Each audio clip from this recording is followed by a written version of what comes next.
Olá a todos do canal Refletindo sobre a Palavra. Mais uma vez, pela graça de Deus, estamos aqui para estudarmos a lição de Escola Sabatina dos Adolescentes. E a lição que nós vamos estudar é a terceira e tem por título Luz que ilumina o caminho. Mas antes da gente falar sobre essa luz que ilumina o nosso caminho, eu gostaria de pedir a vocês, que ao assistirem esse vídeo, possam deixar aí o seu like, deixar algum comentário sobre a lição, o que você achou, o que você deseja o conteúdo dessa lição. E se quiser compartilhar, pode também ficar à vontade, compartilhando os vídeos desse canal, para ajudar esse canal então a ficar sempre em movimento no YouTube. Então vamos orar para que possamos alcançar a inspiração de Deus, o entendimento de Deus para estudarmos a palavra do Senhor. Porque a lição é apenas um complemento desse grande estudo aqui que a gente vai fazer. Oremos. Nosso Pai amado, nesse momento, Senhor, mais um dia o Senhor nos concedeu. Graças à Tua bendita misericórdia, nós estamos vivos. E graças à Tua luz, Senhor, que sempre nos ilumina, nós estamos aqui para estudar essa palavra, Senhor. Não queremos estudá-la pelo nosso próprio conceito, nem pelo nosso próprio conhecimento humano, mas de acordo com a Tua boa inspiração, com o Teu entendimento e com o que o Senhor realmente quer falar para cada um de nós. Nos inspira, em nome de Teu Filho te rogamos, amém. E o verso da lição está justamente no Salmo 119, verso 105, que foi justamente um dos versos que a gente leu semana passada, que fala sobre a lâmpada, que a palavra do Senhor é: lâmpada para os meus pés é a Tua palavra e luz para os meus caminhos. Então, é como lâmpada para os nossos pés. Então, quanto mais a gente estuda essa palavra, mais essa lâmpada vai clareando o nosso caminhar. Diz lá em Provérbios, se eu não me engano, em Eclesiastes, que o caminhar do justo é isso, vai clareando até se tornar dia perfeito. Então, às vezes a gente acha que a gente já conheceu tudo o que Deus quer falar pra gente. Eu tenho a Bíblia, já li a Bíblia de Gênesis a Apocalipse, já conheço tudo. Não. Deus, ele quer mostrar mais e mais, porque o Senhor é uma fonte infinita de conhecimento. Se ele é uma fonte infinita, então ele quer que a gente busque nele esse conhecimento, essa comunhão, Então ele é uma fonte infinita, é uma fonte a jorrar eternamente. Então com certeza o Senhor quer que a gente continue buscando o seu conhecimento. Como diz lá em Ezequiel, que ele diz: vem as águas mais profundas. Então nós, como os filhos de Deus, devemos continuar andando nesse conhecimento até que nós possamos cada dia mais nos aprofundar nessa pessoa, criar um vínculo tão grande com Ele, a ponto de nos tornarmos um com Ele, porque o Senhor Jesus disse que Ele era um com o Pai, e o propósito do Senhor é que nos tornemos um com Ele. Então, assim, se Ele nos enxertou, então Ele quer que a gente se torne um com Ele, bem juntinho, a ponto de não haver diferença. Como foi com Enoque, Andou tanto Enoque com Deus que já não era mais. E a parte de sábado fala assim para nós: esta lição oferece a oportunidade de conhecermos um pouco mais a respeito da palavra de Deus. A Bíblia não é uma coleção de histórias inúteis. Trata-se de histórias de amor, palavras de conforto e esperança, autobiografias e biografias, profecias, instruções e um conjunto de cartas inspiradas pelo próprio Deus. Tudo isso em um único livro. Então não é um livro qualquer, não é uma simples coleção de livros. Uma coleção de livros sagrados, É muito mais do que isso. Nas palavras de Frank Schaeffer, diz assim: Deus nos deu em forma escrita um livro que engloba todas as emoções humanas, os altos, os baixos, a diversidade de indivíduos, o bem e o mal, o feio, o bonito, os pecadores e os justos, os perversos e os salvos, os perdidos, a poesia, os poetas, a sabedoria, o sábio, histórias humanas, a realidade da vida abundante em significado, um livro da verdade, não de dizeres religiosos pálidos e limitados. A Bíblia, a palavra de Deus, é sólida, humana, comprovável, realmente divina.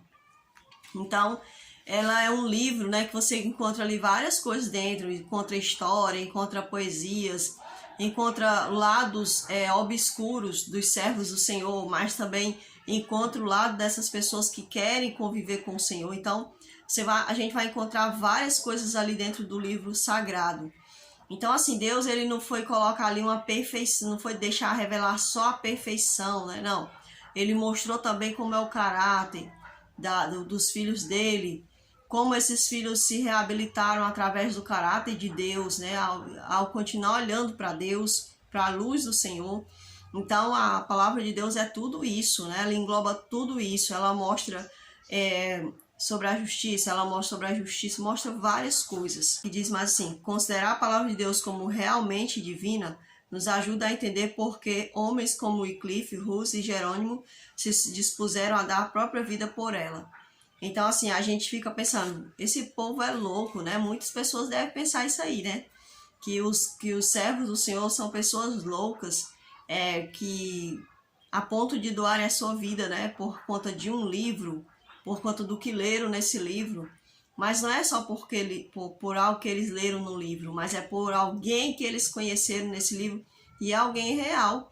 Alguém que muitas das vezes você não pode tocar, mas você sente sendo tocado. Você não pode tocar a Deus porque a gente é pecador. Mas é incrível como Deus pode nos tocar.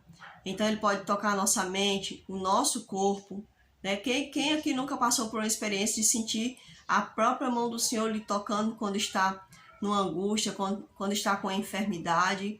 Quem aqui nunca passou por essa situação, né? Então, assim, se a pessoa dizer, não, nunca passei, mas isso não quer dizer que você não vai passar. Basta você pedir ao Senhor, me ajuda, Senhor, a passar por esse momento, essa experiência de realmente ter o Senhor tocando na minha vida e eu sentir sendo tocado pelo Senhor. Então, não é uma coisa assim impossível de acontecer, porque o Senhor é real. A palavra do Senhor mostra de coisas reais que aconteceram. Aqui na parte de domingo fala assim para nós, fala sobre as perguntinhas, né? A gente tem aqui Provérbios 30, verso 5, Lucas 11, 28, 2 Timóteo 3, 15 ao 16 e Hebreus 4, 12. Então, todas essas passagens bíblicas, elas estão falando apenas sobre uma coisa. O ponto fixo delas é as Escrituras, né? Dando ênfase às Escrituras, à importância das Escrituras na nossa vida. Fala assim mais. Como você pode se beneficiar se aumentar o tempo que passa lendo a Bíblia? Claro, quanto mais eu vou estudar a palavra do Senhor, mais eu vou ter de vida eterna. Porque o Senhor Jesus, ele disse que a vida eterna já se encontra nesse mundo. Ora, se ele é conosco e a gente pode desfrutar dessa alegria da vida eterna aqui, então já é agora, já é hoje. Quando eu chegar no céu que eu vou ser feliz, eu vou ser isso e aquilo. Não. O fato de eu ter conhecido ao Senhor, eu já sou feliz aqui. No pouco ou no muito, eu já sou feliz aqui. Eu passo desânimo? Passo tristeza? Passo dores? Passo. Mas isso não vai tirar de mim a alegria de saber que existe alguém real comigo, né? Que é o Senhor, o próprio Senhor. Fala mais assim, essa passagem é mais ou menos igualmente relevante para os seguidores de Jesus? Explique. As passagens aqui no caso de Mateus, né, que ele está falando, só muda o tempo, mas o contexto é o mesmo, ou seja, o Senhor, ele está sempre focando na questão da gente estar voltado para Ele, né? O tempo da história vai mudar, mas o contexto que Deus está falando, por exemplo, Mateus 24, a história é uma só, o tempo é diferente. O tempo foi para lá da questão dos discípulos e das pessoas daquela época, mas também foi focado em nós, né? Era um contexto que também era para nós. Então, existem muitas passagens da palavra de Deus que só vai mudar o tempo, mas o foco é o mesmo, né? O foco da situação de gerar nas pessoas fé, gerar nas pessoas perseverança, gerar nas pessoas vigilância, exortação. Então, só vai muitas das vezes mudar o tempo, mas o foco vai ser sempre o mesmo. Aqui na parte de segunda-feira, fala assim, veja que interessante a aplicação para esse verso. Qual verso? Salmo 119, verso 105. Para andar com segurança na floresta à noite, precisamos de uma luz, a fim de que não tropecemos nas raízes das árvores, ou caiamos em buracos. Isso. Quando a pessoa está numa floresta à noite, né, tem muitos riscos, né? E no caminho também, não precisa ser só na floresta não. Se você andar numa estrada à noite, mesmo sendo uma estrada ampla, Você não sabe se tem um buraco mais à frente, se vem alguém, né, contra você numa bicicleta, você não sabe, porque tá tudo escuro. Então a lâmpada ela é necessária nesses pontos, né, de uma floresta, numa estrada, até mesmo quando a gente entra dentro de uma casa toda escura, é necessário que a gente tenha uma lâmpada. Então a lâmpada é muito importante. Então a palavra do Senhor é uma lâmpada nesse mundo de trevas. O mundo ele está em trevas, está sombrio, né, com muitas situações terríveis. Não que a gente vai entrar em pânico, vou ter medo de sair nas ruas por causa daquilo, não. Todos nós estamos sujeitos a qualquer coisa, mas eu estou falando aqui na questão espiritual. O mundo ele está em trevas, né? Ele é sombrio, é um mundo sombrio, então nós necessitamos dessa lâmpada para vivermos no meio dessas trevas espirituais. E também nós precisamos da lâmpada do Senhor nos guiando, por quê? Porque ela vai nos ajudar a lidar uns com os outros, né? Ou seja, viver bem socialmente falando. A palavra de Deus ela também vai nos apontar luz para isso também. Então ela tem uma amplitude muito grande, não somente na questão espiritual, mas na questão social, na questão mental, né? Muitas vezes a pessoa está abatida, está abalado, tem medo de sair de casa. Então, se ela começar a estudar a palavra de Deus com sinceridade de coração e realmente confiando no Senhor, a palavra vai mudar isso nela, né? Se antes ela era uma pessoa covarde, ela não vai mais ser, né? Ela vai mudar mentalmente. Se antes ela era uma pessoa temperamental, colérica, a palavra vai lá tocar no coração dela, ela vai dizer, não, eu tenho que me corrigir nisso. Então a palavra vai mudar esse contexto também na vida da pessoa. Então a palavra do Senhor, ela tem essa função grandiosa, né, de mudar a nossa vida em vários aspectos. Aqui na parte de terça-feira, fala assim para nós. Viver no século, John Wycliffe, né, que vai falar sobre alguns reformadores. John Wycliffe viveu no século XIV na Inglaterra, ficou conhecido como a estrela da manhã da Reforma. Estudou teologia e se tornou capelão do rei. Corajosamente se posicionou contra a igreja de Roma porque ela havia abandonado a palavra de Deus. Era um pregador habilidoso e eloquente, que vivia as verdades que pregava. Então ele conhecia a verdade dentro da palavra, né? Ele conheceu várias verdades. Não é que John Wycliffe chegou a conhecer todas as verdades, né? A verdade ainda estava lá. Eu não sei quais as verdades totais que John Wycliffe chegou a conhecer, mas eu sei que as que ele conheceu, ele viveu e ele pregou a ponto de causar em outros também reforma.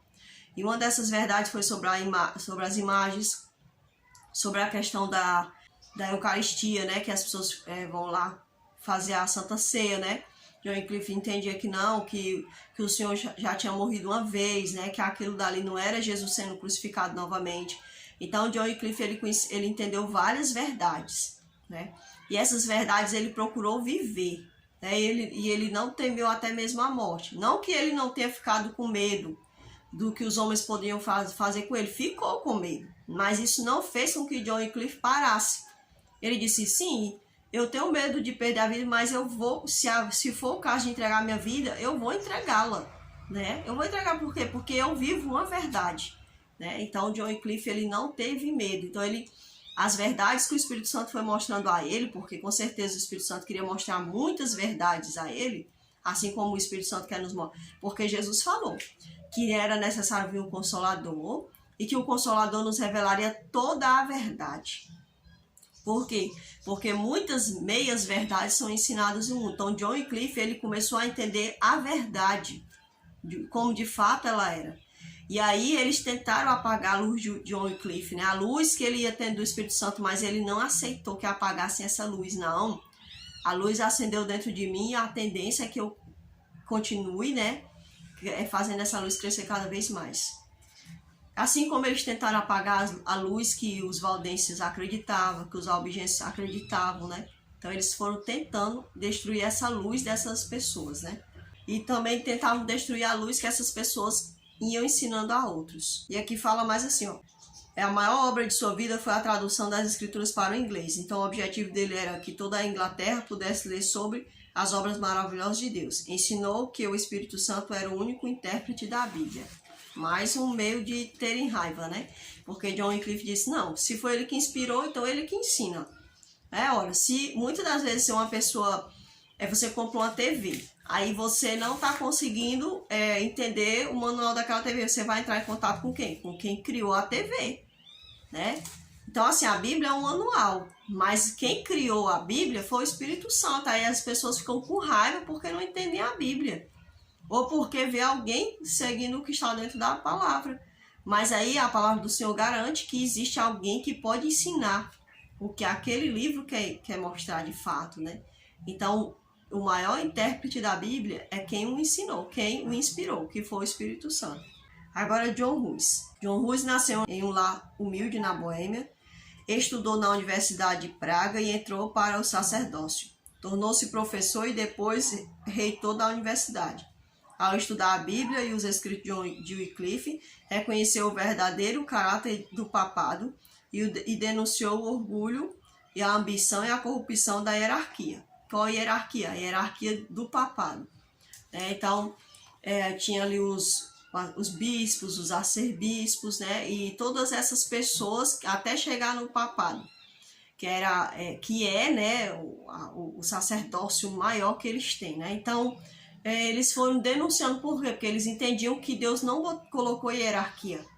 E Deus realmente não colocou hierarquia. Às vezes a pessoa diz assim, eu sou pastor, eu sou o mais alto, né? Não, mas não existe isso. Na Bíblia não existe. O Senhor diz que só existe um pastor, que é Jesus Cristo. Então, os homens são administradores. Um homem pode ir abrir uma congregação e administrá-la, né? Administrar ela, por exemplo, uma doxologia, administrar a questão financeira daquele lugar, mas ele não pode administrar a minha vida, porque eu pertenço a um pastor. Então, ele não pode ficar querendo fazer de mim um fantoche na mão dele. Não pode, porque o meu pastor maior é Jesus, né? Ele é que me pastoreia, ele é o meu pastor. O Senhor mesmo disse, não chamei ninguém de pastor, né? Então, ele é o meu pastor. Muitos acham, eu sou mestre disso, eu sou mestre daquilo, né? Então, assim, as pessoas, elas tendem a ter o seu ego, assim, bem, né? Cheio, né? Quando fala sobre as hierarquias, né? E, no entanto, o Senhor Jesus é que é o nosso líder maior. Ele é o nosso líder maior, né? Tem até uma canção que fala sobre isso, né? Ele é o nosso líder, eu louvarei. E, quer dizer, ele é o nosso líder, né? Então, o Senhor é o nosso líder, é o verdadeiro líder, né? Eu até estava escutando uma pessoa pregando sobre liderança. Que se a igreja é isso, é por isso que é papel dos líderes, né? Como se os líderes não errassem, né? Todos nós estamos sujeitos à falha. Então, muitas das vezes, assim, os líderes têm que ser ouvidos, os líderes, muitas das vezes, nunca entenderam que Jesus falou que aquele que quer ser o maior seja servo. Então, quando eu estou numa liderança, na verdade, eu sou serva. Ou seja, se eu fui colocada sobre o ministério, eu vou dar aqui um exemplo, né? Por exemplo, se eu fui colocada sobre o ministério da mulher dentro da igreja, isso quer dizer que eu sou serva daquelas irmãs. Por quê? Porque eu estou recebendo ensinamento do Senhor para como cuidar daquelas irmãs.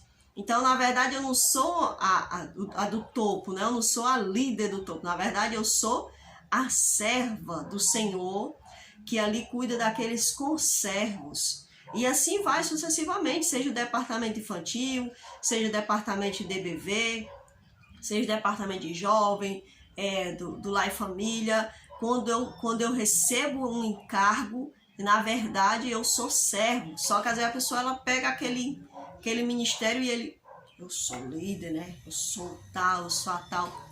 Então a gente tem que tomar bastante cuidado com isso, porque só existe um Senhor, né? E aí a gente vem agora para... Aí diz mais assim, ó. Foi condenado à morte, queimado na estaca, morreu cantando. Suas cinzas foram lançadas no reno, de onde seguiram para o oceano, como semente espalhadas para o mundo. Quanto mais eles matavam esses servos do Senhor, né, que não voltavam atrás no que eles falavam, o que eles falavam é assim, assim vai ser, né? Então eles ficavam irados e matavam essas pessoas e elas condenavam, né? Pegavam ali as cinzas e jogavam assim amaldiçoando, né? Maldição, não sabia eles que o Senhor fazia era ser glorificado, né? Cada vez mais. Por isso que o Senhor diz que existe mortes que glorificam a Ele, como a morte dos mártires, né? Agora a gente vai falar sobre Jerônimo. Nasceu em Praga, né? Nasceu na mesma cidade do John Hus. Nasceu em Praga, estudou na Universidade de Oxford, na Inglaterra, local em que adotou as doutrinas de John Wycliffe. A gente vê, meus irmãos e amigos, que a gente vê que essas universidades, né, assim, as universidades mais faladas, elas eram todas cristãs, elas foram criadas por cristãos. E hoje em dia é onde se concentra muitas das vezes muitos ateus, né? Ou seja, as pessoas elas se rebelam contra a palavra do Senhor. Eu não quero mais ser desse jeito. Não, eu não quero essa verdade mais não. Tem que ser a minha verdade. Olha, Deus disse, não, Deus não é dono do meu corpo não. Eu vou beber, vou fumar, vou me prostituir. Então, quando eles ensinaram ali no passado, naquelas grandes universidades, sobre a palavra de Deus, sobre os conceitos sobre Deus, e aí agora eles vêm se rebelando, né? E aí entra agora essa questão agora de ateísmos, né? Onde a pessoa se diz ser cristão, mas altamente contrário à palavra de Deus, né? Que é uma contradição. Então a gente vê aqui essas universidades que agora infelizmente são antros, né, de incredulidade. Eu nem digo assim de ateísmo, porque tem muitos ateus que não são tão imorais, né? Como a gente vê que existem pessoas que se dizem, eu sou cristã, mas são imorais. Então não é a questão de ser ateu em si, mas é a questão da imoralidade, né? Da incredulidade em si. Ao retornar a Praga em 1407, associou-se a John Hus e passou a pregar contra os abusos da hierarquia da igreja e da corrupção e depravação do clero. Muitos não sabem, mas existem muitos filmes que contam histórias de como eram os papados, né, naquele tempo. Hoje em dia é tudo intocado, né? Mas existe uma família terrível. Eu vou até colocar aí na tela para vocês pesquisarem no Wikipédia como é que era essa família, né? Que era até de um papa terrível. Tinha relacionamentos entre pai e filha, entre irmãos, era terrível, né? E esse homem chegou a ser um papa, porque o papa, as pessoas acham que é uma coisa espiritual, né? Eles acham que é um líder religioso, mas não é, como se fosse um presidente, né? E existia tipo assim, eles brigavam pela aquela função, né? Que eu não sei, eu não vou desconfiar que seja a mesma coisa hoje em dia, né? Então eles brigavam para ter aquela posição de papado. Por quê? Porque aquilo dali era como se fosse uma alta posição social. E outra, com aquele poder as pessoas podiam fazer qualquer coisa, né? Mandavam matar, roubavam terras.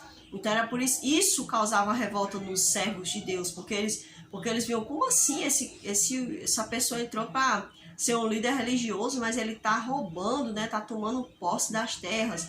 Pegava filhas de pessoas. Era uma coisa terrível, né? Era horrível, né? E tem aí uma história de uma família terrível, né? Que foi se degradando toda por conta justamente disso, né? Porque brigavam por esse poder maligno. Aqui diz mais. Na ocasião em que Hus foi denunciado pelo Conselho de Constância e preso, Jerônimo apressou-se para Constância para defender o amigo, mas ao saber que também seria condenado, tentou retornar para Praga.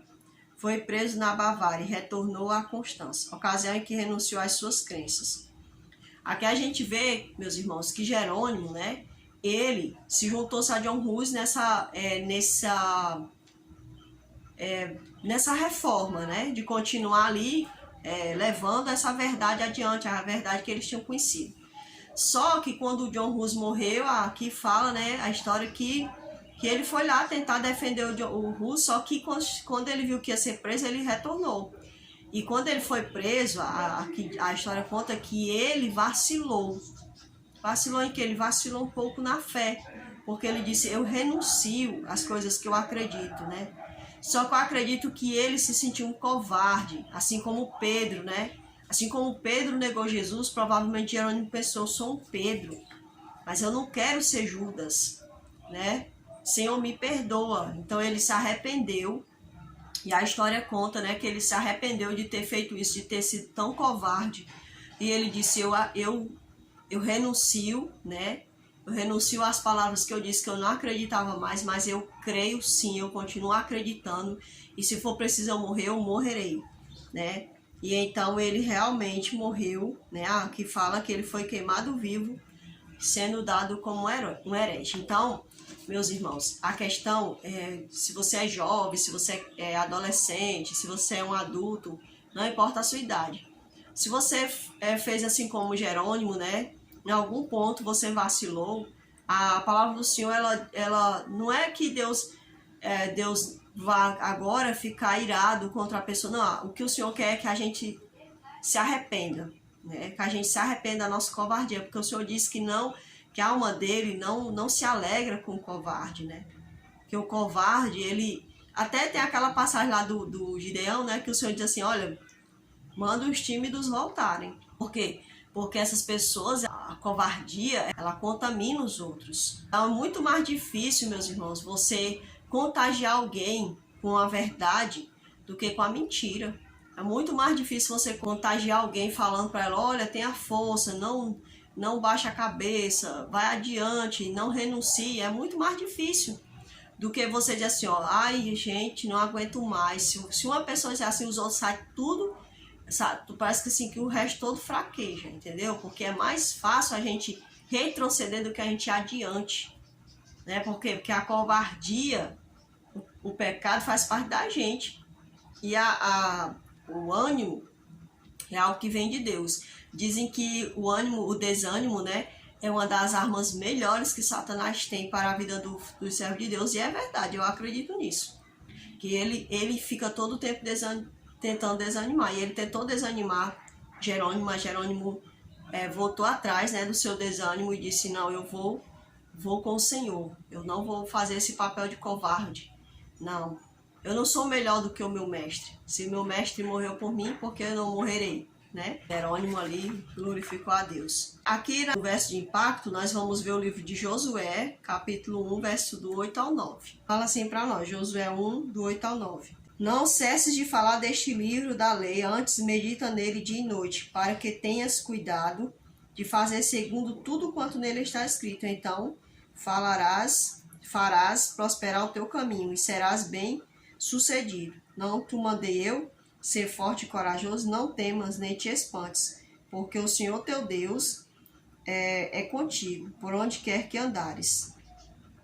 Então, meus irmãos, aqui é uma palavra que o Senhor deu para Josué, né? O Senhor deu essa palavra para Josué, depois que Moisés morreu. Por quê? Porque Josué ia suceder Moisés na liderança daquele povo que o Moisés quebrou muita cabeça com eles, viu? Então Moisés, ele passou muitos perrengues por causa daquele povo. Uma hora o povo era de Deus, uma hora o povo era do Moisés, e foi uma coisa muito difícil, né?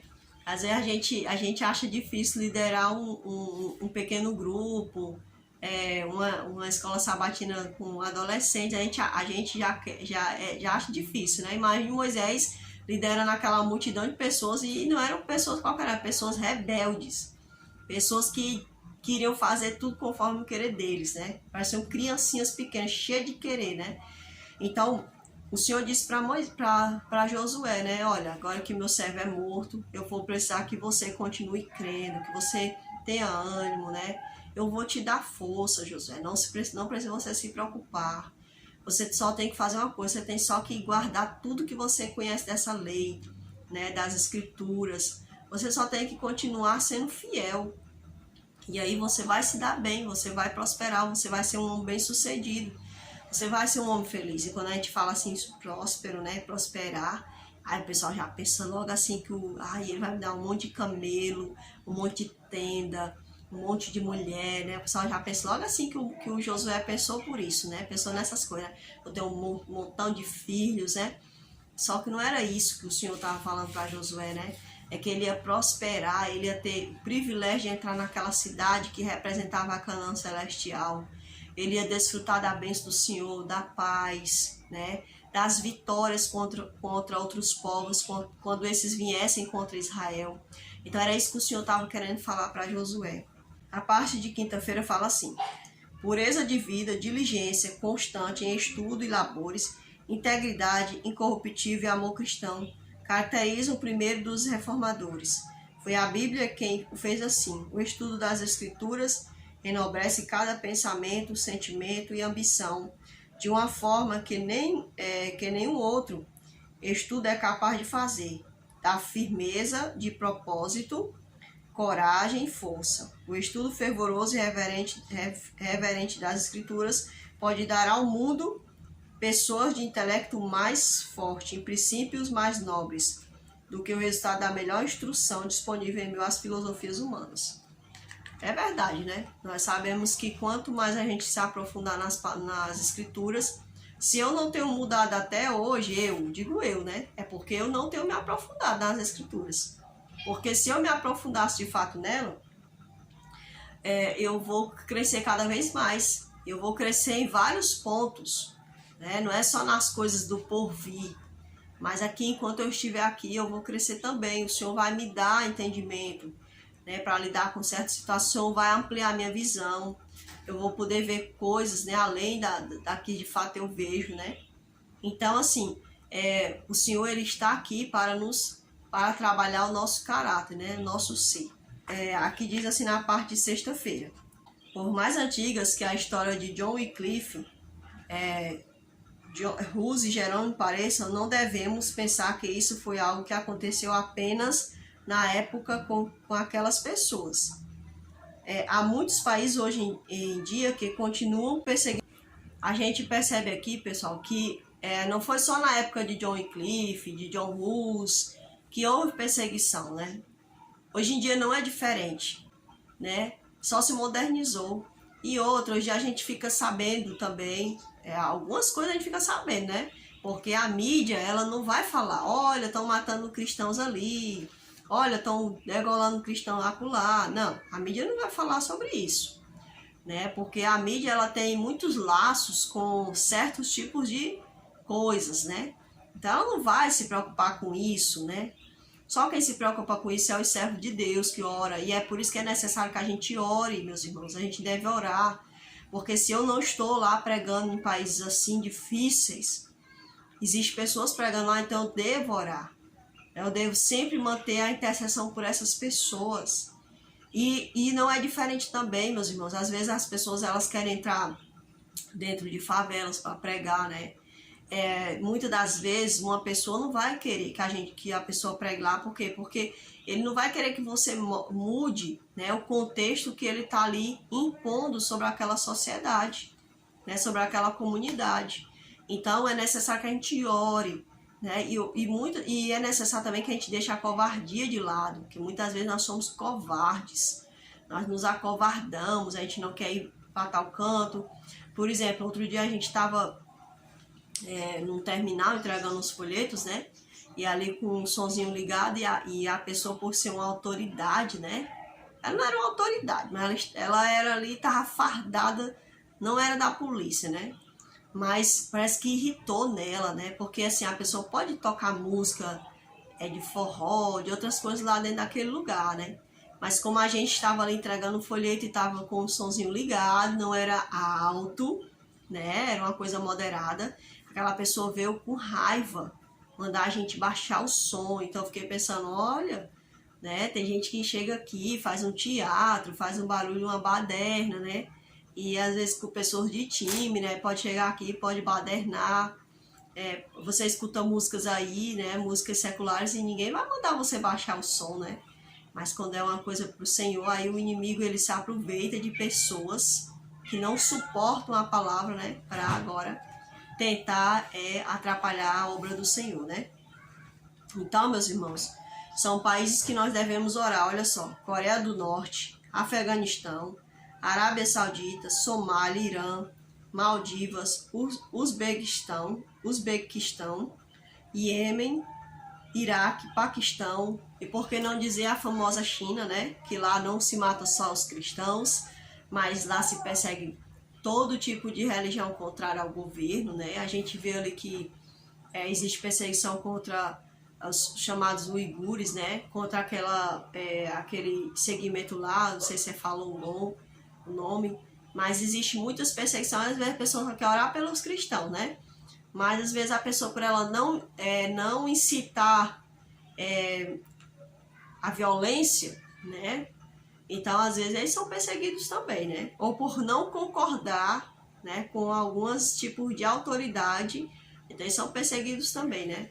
E nós sabemos que a perseguição ali é algo terrível, não se trata só de fechar igrejas, né? Se trata de outras coisas mais, né? Questão mesmo, coisas abafadas, né? Então a gente tem que continuar orando.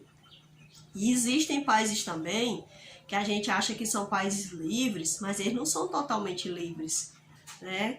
E a gente tem que continuar orando por esses países. Até mesmo aqui no Brasil a gente tem que continuar orando uns pelos outros, porque vai haver lugares que a pessoa vai sofrer um tipo de perseguição, né? Um tipo de rejeição. Então vamos orar uns pelos outros, meus irmãos. Aqui diz mais assim, ó. Depois de conhecer um pouco a história de como a Bíblia foi preservada ao longo dos anos para que tivéssemos condição de escolher o melhor caminho hoje, que decisão você deseja tomar em relação a ela? Não tenha medo de investir na Bíblia, na melhor Bíblia que você puder comprar, porque isso é o que você está fazendo, um investimento. Descubra por si mesmo, porque ela responde a todas as necessidades humanas, porque ela abastece a fé e a força que mantém a humanidade marchando para frente. Billy Graham. Então, essa aí foi palavras, né, de um grande evangelista, que ele falou que quando a gente investe numa Bíblia, quando a gente compra uma Bíblia, a gente está fazendo um grande investimento, né? Então nunca é dinheiro jogado fora, e é verdade mesmo. O que faz com que homens e mulheres amem tanto a palavra de Deus a ponto de entregar a vida para defendê-la? Então aqui fala assim, ó, pesquise sobre a vida de Mary Jones e saiba que o amor a Bíblia levou um adolescente a fazer. É uma história impressionante. Então aqui pede, né, que a gente pesquise sobre a história dessa mulher, Mary Jones. Então, meus irmãos, tem até a história daquela jovem, né, que é uma história real, que ela tinha o olho de uma cor, né, e os pais tinham os olhos de outra cor. E ela ficava intrigada porque que os olhos dela não tinham sido como os pais e como o da irmã. Se eu não me engano, acho que era uma irmã que ela tinha. E ela orava muito a Deus, né, para que os olhos dela amanhecessem, né, de outra cor. E ela nunca tinha a oração respondida. Então, quando ela teve a oportunidade de ser missionária, ela foi para a Índia, né, e ali parece que pintaram ela, né, passaram alguma coisa nela para ela ficar com a pele assim parecida mais com os indianos. E os olhos, a cor dos olhos dela, deixaram ela muito semelhante, né, a uma indiana, né. Então foi por isso que Deus permitiu que os olhos dela não fossem do jeito dos parentes dela, né. Então isso é muito interessante, né, que a gente não entende os propósitos de Deus, mas lá na frente a gente entende o que Deus queria fazer através de nossas vidas, né, através de uma enfermidade, através de uma dificuldade. Deus, com o tempo, Ele vai mostrando a gente, se a gente for uma pessoa paciente, resiliente, a gente vai entendendo a ação de Deus nas nossas vidas, né? Então, meus irmãos, eu espero que vocês cresçam através dessa palavra, né, dessa lição, e que o Espírito Santo continue frutificando em nós e através de nós. Vamos orar ao Senhor para que Ele possa continuar nos fortalecendo. Nosso amado Deus e eterno Pai, que o Senhor possa dar a nós, meu Deus, a fé verdadeira, a coragem, meu Senhor, a audácia, meu Deus, que te faz feliz, Pai. Nos perdoa, em nome de Teu Filho te agradecemos, amém. Então, meus irmãos, vamos encerrar por aqui, porque já começou as interferências. Que o Senhor te abençoe e agradecemos pela sua presença. Amém.